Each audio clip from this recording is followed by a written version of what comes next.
And when we see the justice system work for them, the law degree has never meant more. We're not just lawyers, but we're individuals who love to give back. And how can we use our law degree for something that is, as you said earlier, more than just a job, something that is honorable and helps make this a better place?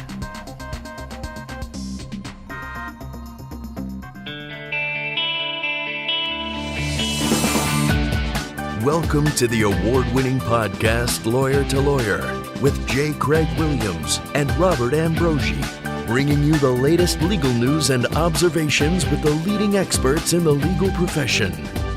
You're listening to Legal Talk Network.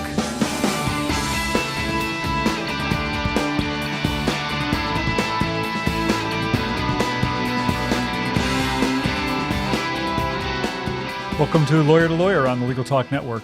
This is Bob Ambrogi coming to you from Massachusetts, where I write a blog called Law Sites and also co-host another Legal Talk Network program called Law Technology Now, that one with Monica Bay.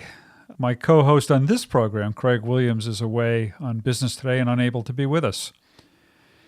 Before we get to today's topic, let me just take a moment to thank our sponsors who we very much appreciate, Clio and Litera. Clio, of course, has a cloud-based practice management software program that makes it easy to manage your law firm from intake to invoice. Try it for free at Clio.com. That's CLIO.com. And Litera is the authority on document creation, collaboration, and control. Increase your productivity, collaborate securely, and ensure protection of your vital information. Learn more at www.litera.com. Well, former U.S. Attorney General Janet Reno once said, quote, "Being a lawyer is not merely a vocation, it is a public trust, and each of us has an obligation to give back to our communities." So as we approach the holiday season, we thought it would be a good opportunity here on Lawyer to Lawyer to talk to some of the lawyers who give back in various ways and hear how they do it and share some of their stories. So today on Lawyer to Lawyer, we're going to spotlight three attorneys who are giving back in their own different ways to their communities, not just during this holiday season, but year-round as part of what they do.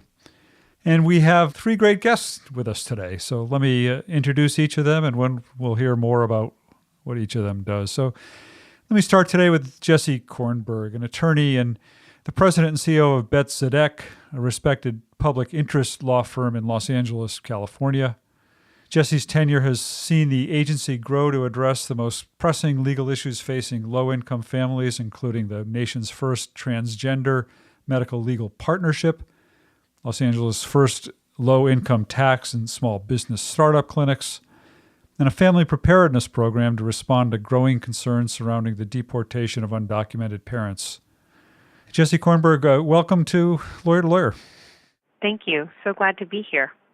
Also joining us today is Shamika T. Askew-Storay, the owner and managing attorney of the Storay Advocacy Group located in Brandon, Florida. Shamika has a passion for serving. She's a volunteer attorney guardian ad litem. She also mentors at-risk juvenile girls by visiting juvenile facilities on a monthly basis. Shamika Askew-Storay, welcome to Lawyer to you. Thank you so much. It's an honor. And finally joining us today is attorney Ricky Patel, partner with the firm Farrell Patel Jomarron Lopez. Mr. Patel is extremely charitable in his spare time, holding leadership positions, donating over 1,500 hours of community service and investing funds in charities such as Habitat for Humanity, the Violence Against Women's Act, Haitian Orphanage, Fashion Gives Back, Puerto Rico Relief, St. Thomas University School of Law, American Red Cross, and the Nicholas Children's Hospital, where he serves as vice chair of the Board of Trustees. Welcome to the show, Ricky Patel. Thank you very much for having me. Jessie Kornberg, I want to start with you and ask if you could tell us about Bet Tzedek, what it is, what kinds of work it does. Absolutely. So we're based here in Los Angeles, and we provide free legal services to residents of LA County who can't afford a lawyer. We've been here in LA for almost 45 years. We started out on a storefront on Fairfax Avenue, which is in the center of the traditional Jewish community here in LA. We were founded by a group of volunteer lawyers and rabbis who saw a need in the community there around Fairfax, an aging population, folks who were getting evicted from their homes as the area redeveloped, stories like that. And very quickly, after opening their doors for their first Wednesday night walk-in clinic, realized that the need for legal services extended far beyond the community there, and quickly decided that there needed to be a legal services provider for Los Angeles, for all of the neighborhoods of LA, for all of the people in LA who could not afford a lawyer, but needed one to ensure access to the basic necessities of life. So 45 years later, I have 70 lawyers here at Bet Tzedek, 2,000 volunteers throughout the community, 30,000 clients a year in 15 different areas of poverty law. Everything from earned income tax credit filings to eviction defense to benefits eligibility, helping disabled adults put in place long-term caregiving solutions, helping abandoned and neglected children find safe homes, and helping Holocaust survivors file claims against the German government for reparations. So the work is incredibly exciting, but very demanding.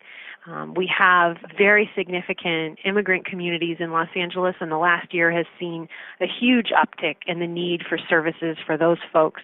And so we are always trying to make sure that we have resources available for whatever the most urgent and otherwise unmet needs are in our low-income and underserved communities throughout the city. I know this is a difficult time for legal services programs anywhere to find funding. There have been cutbacks in IOLTA funds across the country. There have been cutbacks in other funding sources. How do you fund the services that you're providing? Yeah, we have a mix of sources of funding. About 20% of our revenue comes from government contracts. Most of those dollars do start at the federal government and pass through our local agencies here, and we see those dollars as particularly vulnerable right now. Proposed cuts to funding across the board would certainly affect the dollars we receive through the Older Americans Act, the Victims of Crime Act, and the Violence Against Women Act. Fortunately, we have other revenue streams from private philanthropy, individuals in our community, family foundations, and other large philanthropic institutions prioritize social justice and support our work. And so we hope to weather the storm because we know that the cuts to legal services will be matched in cuts to all kinds of other aid that our clients need desperately. So the need for legal services will only increase even as government funding for legal services decreases. Shamika, let me turn to you and ask you about the work you do mentoring at-risk juvenile girls to begin with. How did you get started with that, and what are you doing there? So I've been a member of Love First Christian Center for a little over 2 years, and as a member of Love First Christian Center, they made an announcement on a particular Sunday about the need for mentors to young adults who are in juvenile facilities. And so when I heard about it, I immediately thought this would be a great opportunity for me to give back because I've been a mentor for quite some years. So after that Sunday, I signed up. I went through all of the application and background checks. And from there, in 2015, I was matched with a mentee. And the mentees I have mentored have ranged from the ages of 15 to 17. Unfortunately, these young girls are getting into trouble in the legal system. And unfortunately, in the legal system, they are cutting themselves, they are getting into more trouble with the girls, and just having a hard time coping with life. So I have been involved for over 2 years now, and I provide, stability, love, and consistency, some of the things that these young girls do not see often because they come from foster care, and some of them are actually adopted, and others aren't. So I've been involved in the Tampa area for, like I said, 2 years now. Is this work in which you're drawing on your skills as an attorney, or is it just more general kind of mentoring? This is actually just general mentoring. I have been mentoring for 2 years, but I've only been licensed in the state of Florida for a little over a year. It'll be 2 years in. April of 2018. So I found out about this work just as a member of my church, and I just have a passion to serve. So it's not related to my work at all. It's something that I do on a volunteer basis. I actually meet with my current mentee at least once a week. If I don't see her face to face, then I try to send a card or a letter. So this is separate from being an attorney. It's just a passion of mine. And you also do work as a volunteer guardian ad litem. Can you tell us about that? Of course. So the Guardian Ad Litem program is a program that was established to ensure that children's interests are represented. Unfortunately, these children are taken out of their homes, whether they're with mom and dad or with mom or dad. And so they're placed in the foster care system most times. Some are placed with a relative, and unfortunately, the circumstances involve them being abused, abandoned, or neglected. And so I saw that there was a need for attorneys as well as just people in the community to help out. I actually gained an interest in this area as a young girl because I have a relative that had her 5 children taken away when I was very young, and I didn't understand it at the time. And now that I'm older and I'm licensed to practice, I see that there are things that occur in our lives that happens and we make mistakes. So I just felt like what a great opportunity to be involved in children's lives again and provide that stability, that love, and any resources that the foster care parents or the relative caretaker needs, then I will ensure that those needs are being met through the Guardian Ad Litem program. So it's been a great program. I've been involved with this since about 2016, and it's worthwhile. I see the children every month, and actually this month I'll be taking 2 gifts to each child to fill their Christmas with love and just know that they are cared for although they're in the foster care system. Well, Ricky Patel, last but not least here, I would like to turn to you. And as I said earlier, you donate, it looks like, huge numbers of hours of your time to community service work. Tell us a little bit about what you're doing outside the 9 to 5 of practicing law, or 8 to 6, or whatever it might be for you.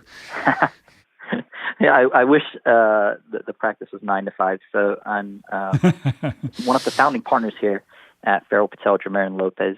We founded the law firm after graduating from law school. We graduated pretty much when the economy collapsed, so it was a sink or swim situation. One of the things that we started doing was taking on any cases that came through the door so we could pay the bills.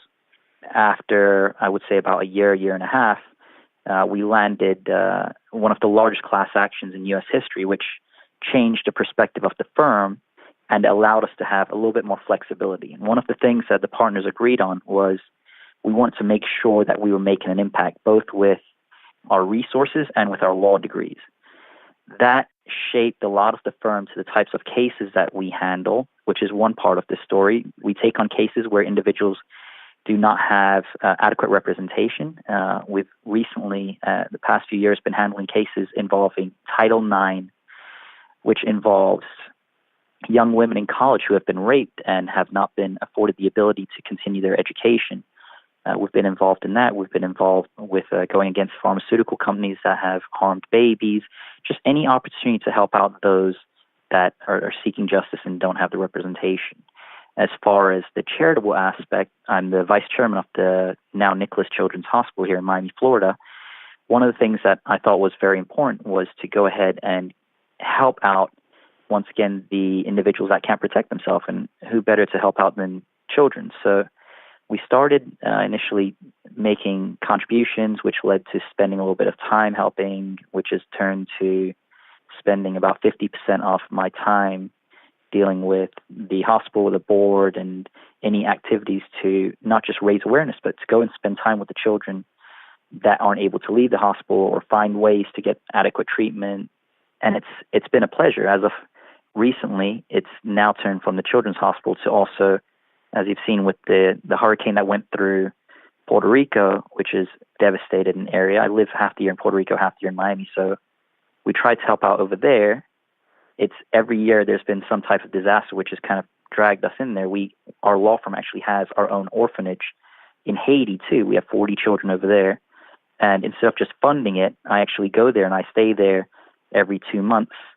So it's the moment I wake up till the very second that I fall asleep, there's something going on with trying to figure out how can we give back, how can we make things better, and how can we use our law degree for something that is, as you said earlier, more than just a job, something that is honorable and helps make this a better place. Well, that's really impressive. I used to practice in the Virgin Islands, which was also hit by that hurricane, of course. Right. And both two hurricanes this year. Exactly. So I can appreciate the work that you do there. We need to take a short break, and we will continue this discussion in just a moment. So please stay with us while we hear a message from our sponsors.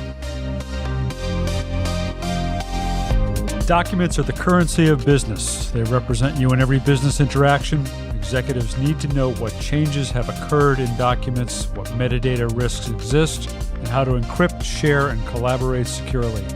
Latera simplifies the document creation and collaboration process to protect you from risk and loss of reputation. Latera offers better solutions for document lifecycle management so you can focus on doing what really matters. www.latera.com.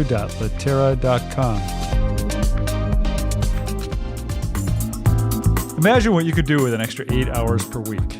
That's how much time legal professionals save with Clio, the world's leading practice management software. With intuitive time tracking, billing, and matter management, Clio streamlines everything you do to run your practice, from intake to invoice. Try Clio for free and get a 10% discount for your first 6 months when you sign up at their website, Clio.com, that's CLIO.com, with the code L2L10, that's L2L, the number 10.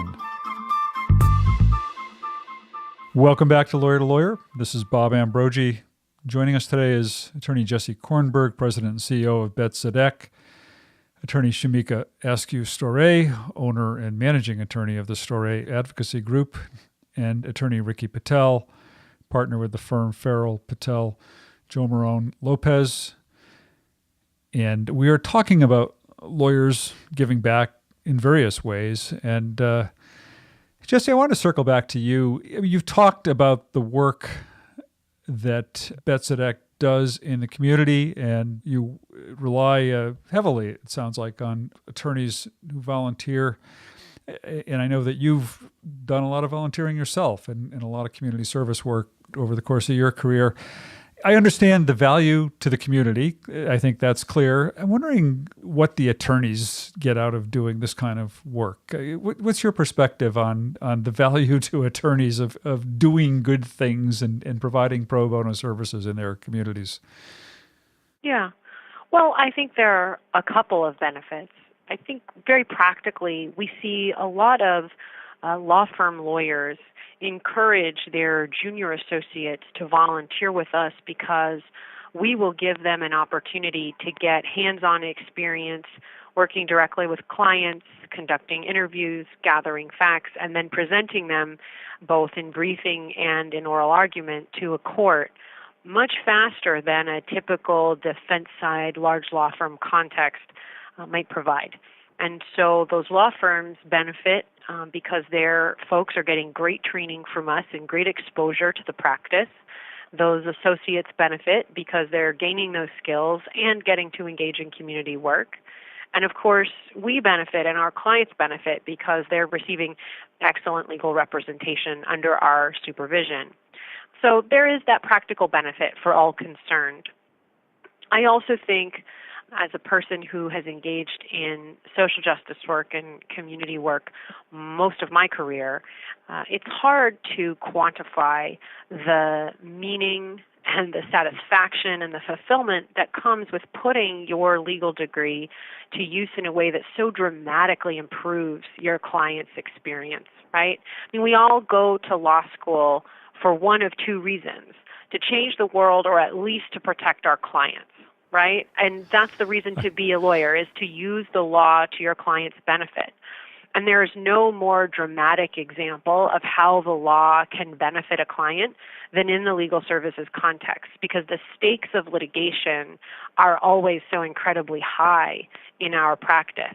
I often joke with very fancy defense side law firms that pride themselves on bet the company litigation that every single case at Bet Tzedek is a bet the company matter, because when you are at risk of losing your home or at risk of losing your job or at risk of losing the means by which you afford food and medical care, it is bet the company. And so we can do nothing less than the most excellent, diligent representation imaginable for each of our clients. And when we do, and when we see the justice system work for them, the law degree has never meant more. So for me, it's always been at least as self-interested as community interested, because there's no better feeling about oneself than the feeling I get when I get to engage in this work and see our clients thrive and see their strength as they face these challenges in their lives.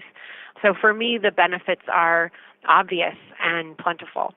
Well, I like to think you're right, that most lawyers went to law school in the first place because they want to help clients and help people for the better. I'm not sure they all come out of law school still having that aspiration. I think sometimes making money gets in the way of that. But Shamika, what about you? What's your motivation as an attorney for wanting to give back to your community in the ways that you do? For me, it's internal gratification. So I knew early on that I wanted to make a difference in the world. And what better way to do that than serving my community by giving my time and resources, and also just affording the legal services that I can provide as an attorney. So, I can't really speak to the other attorneys, but I do know that most of us, as it was said earlier, we went to law school to make a difference. And I just am a firm believer that it's better to give. And what better way to do that by utilizing this legal skills that I've learned and that we've all learned as attorneys to help our community. So it's gratifying knowing that every day I can get up and make a difference in the world, whether or not that's with the mentees that I mentor in the juvenile facilities, or if that's the children that I visit at the foster care institutions, or whether that's with clients and helping them through their darkest times. A little prayer or an encouraging word can go a long way. So for me, it's just very fulfilling. And Ricky, it sounds like you're really fortunate to be in a firm of like-minded attorneys who share your commitment to giving back. But it's kind of the same question to you. What's your motivation for doing this? Why do you feel it's important for you to be giving back in the way that you and your partners do? I think there's two reasons behind that. I'll speak for myself. The first is we've been given a lot. I mean, I've come from very, very humble beginnings, and we have been very, very successful in this field.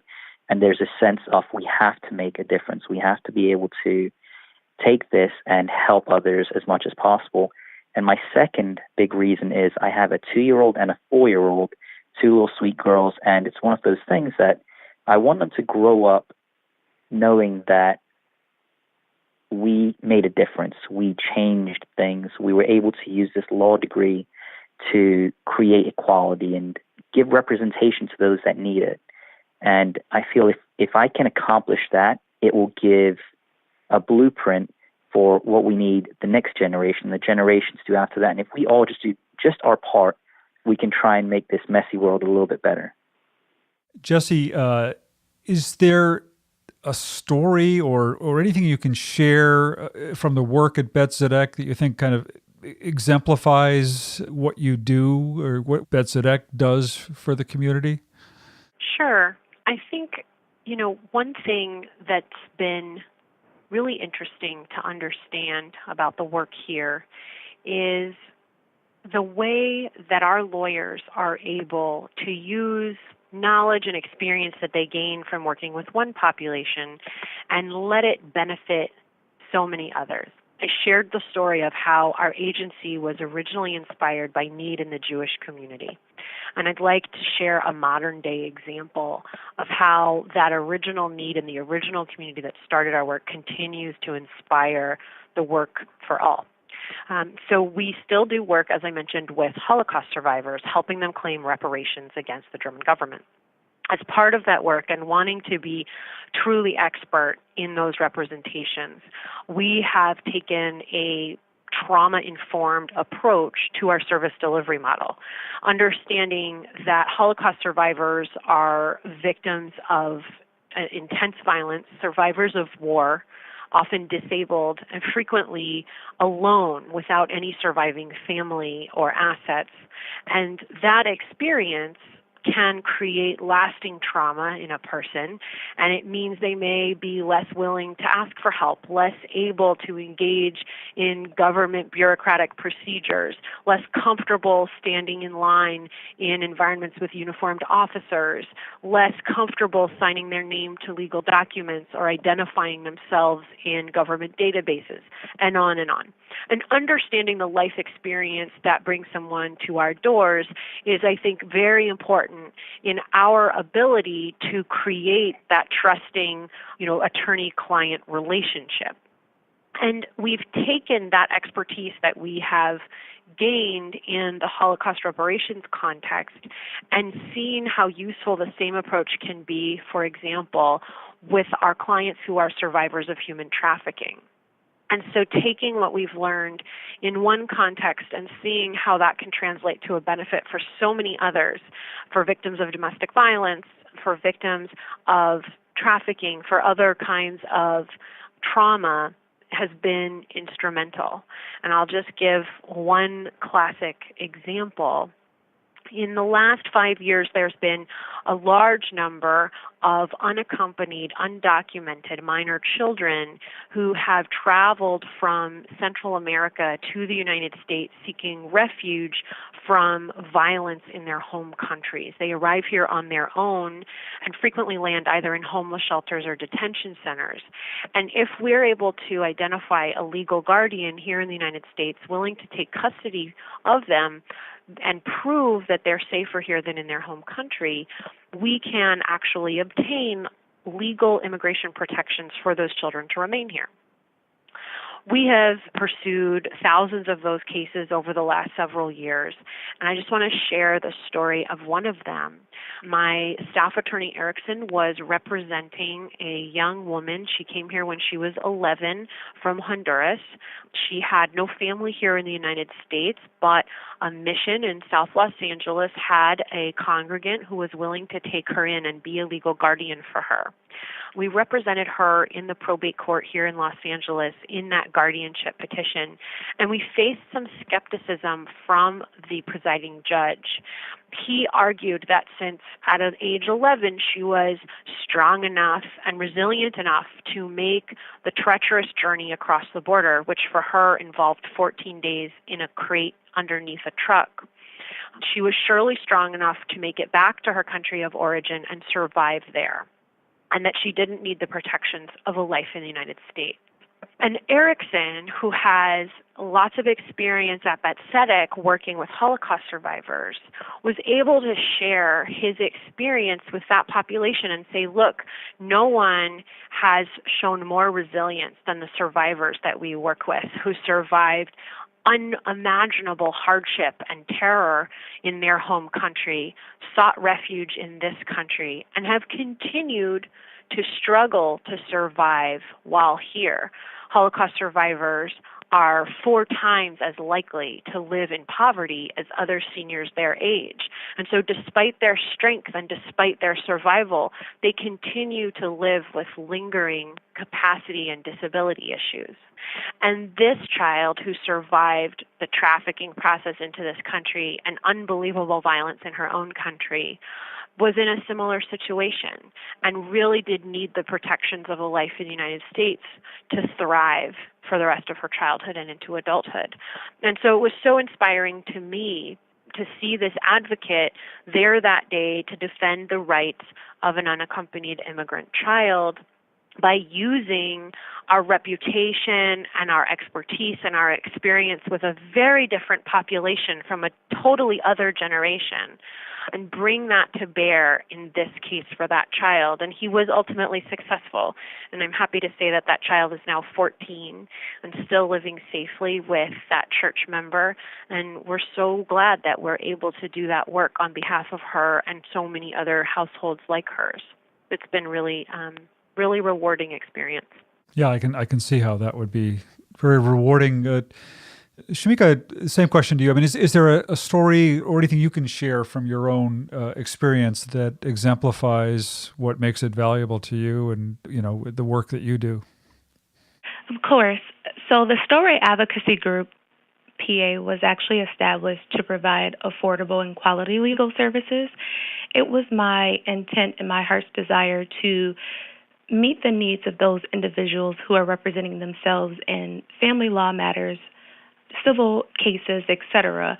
And so in doing that, I have come across several individuals who've literally cried to me and indicated that they were so fortunate and blessed to come across our firm's name and have us represent them because, unfortunately, they could not afford the high price retainer rates and retainer fees. And so it has been worthwhile to know that the firm is making a difference in helping those individuals who unfortunately cannot afford the free legal aid, and they don't qualify for free legal aid because they make too much money and they can't afford the high price attorneys. So we're meeting that middle ground, trying to close the gap and ensure that people have legal access. So that's been worthwhile for us to know that we're making a difference in that area and that we're right on track with, making a difference in this world. And Ricky, I'm going to, not to be redundant here, but I'm going to ask you the same question. Is there a story that you want to share from your experience? Yes. So I would go to a case that we've been handling for quite some time now. We have a case, once again, involving Title IX, which is the protection afforded to young women who have been raped or sexually assaulted in university. And one of my clients, who is well known in the media, Laprice Williams, has just been, in my opinion, one of my heroes. She came forward after being one of the head coaches at the university. She was notified by over 40 young women about rapes that occurred against them. This is after she randomly spoke at church one day about an incident with her when she was a child. She didn't expect to speak about this, but she did. And after that, every day for months, girls were coming to her office that had never spoken about this to anyone else and were speaking about some brutal rapes that occurred.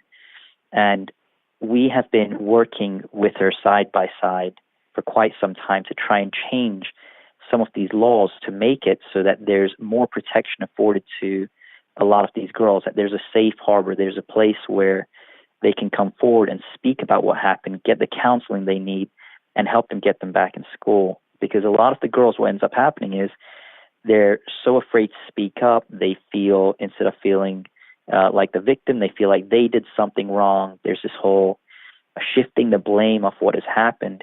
And a lot of them end up not completing college and dropping out. And most people will never have a clue about what happened. So that's been one of my most prideful moments with the law firm, has been working with Laprice and finding ways that we can take this horrific experience and change and modify laws and regulations around the country so that if this ever happens to another individual, that they are offered the protection that they need so they can get back to studying and continuing their life without things falling apart because of this travesty. We're getting near the end of the time for our show. I want to go around one more time and ask each of you to kind of give your final thoughts on today's topic, and also let our listeners know how they can find out more about the good work you're doing and follow up with you. So Jessie Kornberg, let me bring it back to you. Sure. I guess I want to say, since the election, I talk to a lot of people who feel helpless or hopeless about what they can do to make the world the kind of place they want to live in. And I would just say that a lot of the work that Bet Tzedek does, we were doing before this election, and we're going to do it after the next election. That poverty was here before, and social inequity was here before, and structural injustice was here before, and it's going to continue for some time. And so we need lawyers, and we need those who want to be advocates for those who don't otherwise have a voice in our justice system to step up and participate. And when you do, you will not feel hopeless or helpless, I promise. You will feel powerful, and it's a great way to feel. If you want to get involved in Los Angeles or in any of the cities across the country where we help Holocaust survivors, you can just log on to our website, www.bettzedek.org. And yes, I do know that all those letters rhyme. Thanks. Thank you. Thank you very much. Shamika, Askew-Storay, your final thoughts, and how can we find out more about you? This podcast was great because I believe that it symbolizes the private attorneys with public servants' hearts. That's our firm's slogan, and it's important because I believe there's a big misconception with lawyers, being that most private attorneys are looking for monies only, and I believe that all three of us have done a great job letting people know that we're not just lawyers, but we're individuals who love to give back. So thank you so much for the opportunity. One way in which someone can get in contact with us is by logging on to their computer and typing in www.saglaw.com. That's SAG Law Office. They can also find us on Facebook and Instagram at SAG Law Office. Thank you. The private attorneys with public servants' hearts. I love that. Ricky Patel, you get the last word. Your final thoughts, and how can our listeners find out more about what you folks do? Perfect. Thank you. I'd like to send this message out there, especially for a lot of the lawyers and future lawyers out there, is sometimes we're so wrapped up in the day-to-day motions and whatever it may be that's going on that we don't take a second to just stop and realize how lucky we are to be in, number one, the greatest country in the whole world, to be able to practice this great profession. And let's take just a little bit of our time out, no matter how busy we are, and find out how can we make the lives of even one person better. If we can do that, once again, this is a team effort. You know, the three of us can't fix everything. It requires everyone to pitch in. To find out a little bit more on how anyone can help, I'm always available. I'll give you my website. It's www.justice360.com. That's justice360.com. I'll always find time to help individuals come up with creative ways to give back and help others. And let's try and make this profession something that we're proud of and that people look at and see as a great profession. Well, we've been talking this show about lawyers giving back with three lawyers who are giving back. Jessie Kornberg, President and CEO of Bet Tzedek in Los Angeles. Shamika Askew-Storay, owner and managing attorney of the Storay Advocacy Group in Brandon, Florida, and attorney Ricky Patel, partner with the firm Farrell Patel Jomarron Lopez in Miami, Florida. Really honored to have shared this time with each of you, and thanks for being with us, and thanks for all the good work you're doing. Thank you. Thank you very much. Well, that looks like we've reached the end of our program. Thanks to all of you for listening today. If you like what you heard on Lawyer to Lawyer, please rate us in Apple Podcasts. This is Bob Ambrogi on behalf of Craig Williams and everybody at the Legal Talk Network. Thanks for listening. Join us next time for another great legal topic. When you want legal, think Lawyer to Lawyer.